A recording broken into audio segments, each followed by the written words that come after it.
Okay, hello again, everyone. We have a bonus extra event for you now. Christophe, for those who were there for the last panel on responsible marketing, is the CEO of BETC Design in Paris. And the subject in the last panel came up of sustainability and the incredibly complex and fascinating area of sustainable design. And Christophe has a presentation here which talks about some of the approaches and frameworks that he uses to create tools and actually a game for looking for sustainable ways for design to impact every part of the value chain. It's a really, really fascinating presentation. It's probably about 10, 15 minutes, right? So without further ado, if we have the slides, I'm going to hand back to Christophe. Hello again. Yes, thank you. So yeah, this short presentation is just to show you one initiative that we are actually developing today. It's really like hot news because we are launching this year. In fact, we as a designer, we work for brands and we develop like brands, product, packagings, retail outlet, different kind of like physical device that help the brands to develop their business. And we found out that within a brief we received today, we don't have much topic about sustainability. I mean, everyone mentioned about it and says, please be sustainable as much as you can, but there is no clear assignment on that. And we find out that the reason why is because it's a very complex problem and people are thinking according to their process. You know, you have a research and development director, you have a head of marketing, head of sales, head of innovation, and each of them try to bring their point of view within their practice. But all the issue of sustainability is to look at it as a systematic system, as a system.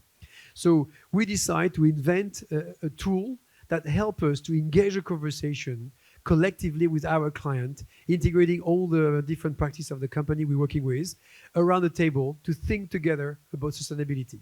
So we create a tool, and this tool is a game, and this game looks like a kind of trivial pursuit in which you have questions and answers, and then according to that, you increment your journey on the board, and then at the end, you see who's the most aware about sustainability. But in the end, the benefit is that everyone become at the same level of culture by sharing tips and ideas according to the topic. So I set up this presentation just to explain that, and I put this as an introduction. The CEO of Albertson. Albertson is one of the major retailers in the state, and we could say American, they are very sales-driven, a retailer selling like massive amount of product. He says something very beautiful. He says that brands tomorrow will not be if they are not ethical. That was actually the conclusion of the panel just before, where we say that if we don't put like the idea of humanity at the core of our thinking, our humanity will not exist anymore. So that was just like a quote that we like very much.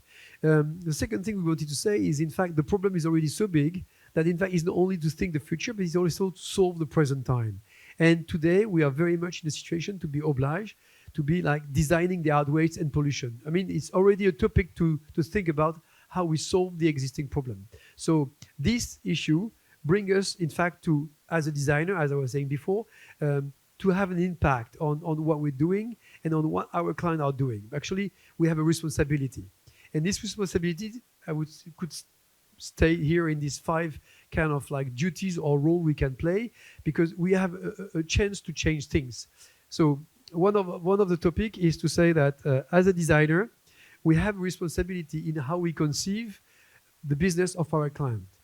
How we conceive product development, how we conceive range management, how we conceive, in fact, the whole ecosystem of creating new products or new services that create new value. The second thing is not only on the strategy, but also on the way we conceive it creatively, which is, in fact, important to have this sustainable mindset. Because at the very early stage of the creation, before we start to go to the production phase, we can anticipate solutions that helps to then after produce differently and then distribute logistically and retail-wise differently. And in the end, our last impact is on the way we communicate and push forward the communication. We had discussion just before about the packaging. Packaging is one tool. By his own conceptions and by the message it carries, it can say a lot about the responsibility of people. I was giving an example before. one day, I'm sure, any kind of brand will be responsible of any kind of waste that carry their own logo somewhere on the beach, somewhere in the world they even don't know or never heard about. So the idea of being responsible for what we're doing is something that has to be at the core of companies, organization, from their strategy to their communication. So at the end, in fact, after we're saying that, we know that changing the system and changing the rules has economical consequences. And today, the big problems of sustainability is to know who's going to pay for it. Because let's say you make a packaging more sustainable, then it becomes reusable. So you have to put a logistic chain. Who's going to pay for the logistic chain to recycle your waste? That's a cost. Even you want to conceive differently your cosmetic product. You don't want to have a classical PET bottle. You want to have a recycled plastic. Are you able, as a brand, to buy more expensive packaging to a supplier, or do you expect the supplier to absorb his own cost of R&D? So all the point is to know who's going to pay for that: the suppliers, the brands, or the customers. So in the end, what we believe, it's a collective effort. And since it was a collective effort, that was the very first insight we were using to conceive our tool, our game, to bring our client around the table, to share point of view, but to share also more than that, to share understanding. So we create what we call the Sustainable Metric Decipher, which is in fact a matrix of 9 topics. And those 9 topics are the 9 ways to tackle sustainability. So I won't go in details of the 9 of them, but we've been creating out of this matrix a game explaining, to our client when they're going to enter the game. What does it mean? Reduce, reuse, recycle, circular innovation, supply chain, in-house. And all these topics are a way to tackle the topic of sustainability in different angles. All of them overlap, obviously. All of them are synergic, but all of them are very different. Just if you think about reuse or recycle, that's 2 different topics. People who are in charge of recycling are logistic people. People of reuse are creative people, because you don't reuse without creativity. But if you said to a logistician, can you do reuse? He said, no, I can do recycle, but not reuse. I don't know how to do after I have the waste. I can transform it in something else, but I don't know what to do after all. So all the point is to see how we can bring this in synergy. So we create this game. As you could see, some of them are in Chinese, because we're going to launch that in Shanghai in August during fairs. And we have been creating a small pop-up store. It's not designed yet. And this pop-up store will be a way to display this thinking and this label.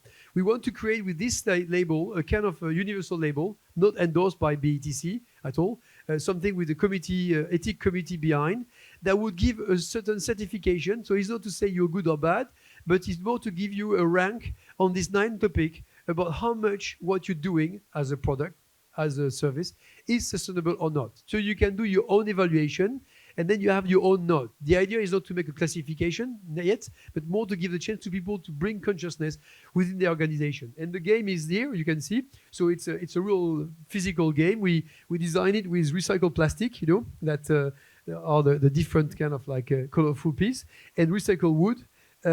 So we made it, and as you can see, you have these kind of like little characters, persona, and then you answer question exactly like in Trivial Pursuit on the 9 topics. And you can even choose the topics you feel the best. And after you get the good answers, then you collect color rings, that you put on your little persona. And at the end, we know who's winner. But at the end, the winner is a group, because obviously by answering questions, debating and challenging each other, then you bring a certain kind of playfulness in the idea of bringing ideas even out of your box, because the sales manager can have a great idea about recycling something, but even if he's selling and not reusing, he could be the one to bring the insight. So that was a game that we create. So that was actually the point of this presentation, just to show you this initiative. And this is something that we really want to push. And we want to make this game as public as possible, because we don't want to be the owner of this method, of this game. If we can share it and give it away to other partners, even our competitors, we will be super happy that they give a chance to people to look at sustainability in a very different way, less linear, but more collective and more holistic way.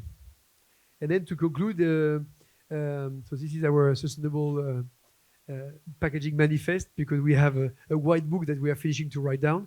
And we had a few initiatives I show that we are keeping, because as an agency, we believe our impact on sustainability can be at different level. You know, Samji, the first one, is a lab of 4 young designers who create machines to produce plastic pieces with recycled plastic, and they create goodies, product, display, pop-up stores, event for luxury or sports brand mainly today with their sustainable plastic, and we help them to develop their strategy. So we create their identity, we create all their communication tools to help them to grow bigger and to have more impact in the organization. Because as a creative lab for young guys, they are very attractive for brands to be partners. The second initiative is Chaling, is a brand we create with LVMH. Chaling is a Chinese-French brand of LVMH linked with Guerlain. And Laurent Boileau, the CEO of Guerlain at the time, that became the CEO of NC now, has been very committed in sustainable since a very long time, even when he was growing beehive in a sustainable way to ensure his production of honey for his own product within Guerlain. So we create a brand based on tea, pure tea, with a very strong sustainable contract with Chinese farmers in Yunnan. And we create a full sustainable brand together because the bulk, the cream, recipes, formula are totally sustainable. The packaging are totally sustainable. You know, I was mentioning before about the idea of a glass that would look like ceramic. This is the case here, to have recycling glass. So we create a luxury sustainable brand in China a few years ago. And then the last one is a campaign we did, Save Our Species, with Lacoste. We came one day with the idea to say to Lacoste, you know, you have a little crocodile on your shirt, you know, and the crocodile are some animals under danger, you know, there are species under danger because they are like under extension. But there is other species. Why don't we create a range of polo with all the endangered species? And we create this kind of Save Our Species campaign with this kind of like 12 different kind of animals on polo. We produce, I don't remember exactly, but about like 9 or 10,000 polo, and it was sold in 2 hours. I mean, it was, even us, we couldn't have one. You know, it's very frustrating. So that was like super success. So it was another way to see how we can commit ourselves, you know, on different level in bringing the idea of sustainability within our client business and organization.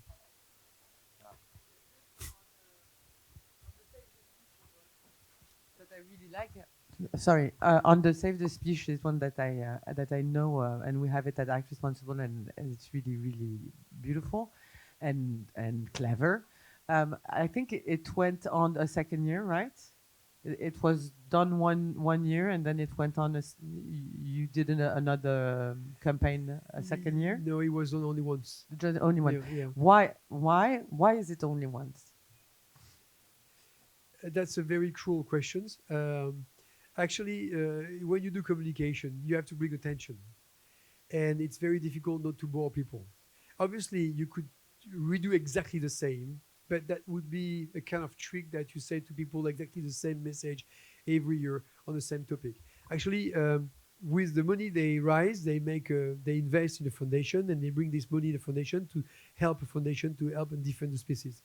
But the point is actually it's very difficult to bring a client to redo an operation, you know, a year and a year after again on the same topic. So that's why.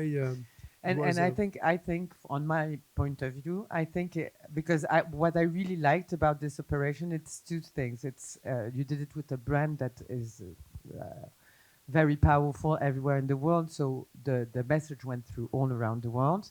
You did it with a foundation that is actually working on the ground, which is sometimes advertisers, they just do it on their side and they don't think to do it with someone who is on the ground. So I really like it, but it could have continued, and you wouldn't have bored people.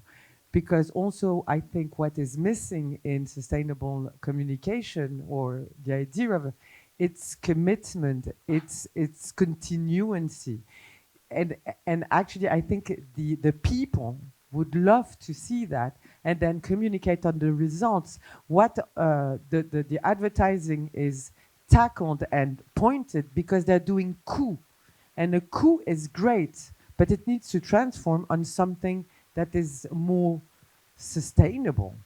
And here is, this campaign is absolutely marvelous. Push your client to redo it, because then it will become sustainable. And if there is a program and you can do it, take this campaign, you can take it really much further than just what the campaign as it is. It should be more. But you're right. You're right. It's the idea of continuity is linked to the sustainability of systems. And but anyway, that's a good insight that we can bring in our conversation with our clients in the next stage. Yeah. Exactly. Okay. Does anyone else have any questions for Christophe? No. Okay. Christophe, thank you so much. Thank you very much. That's fantastic. Thank you very much. Thanks. And I want to try it with my clients. Thank you.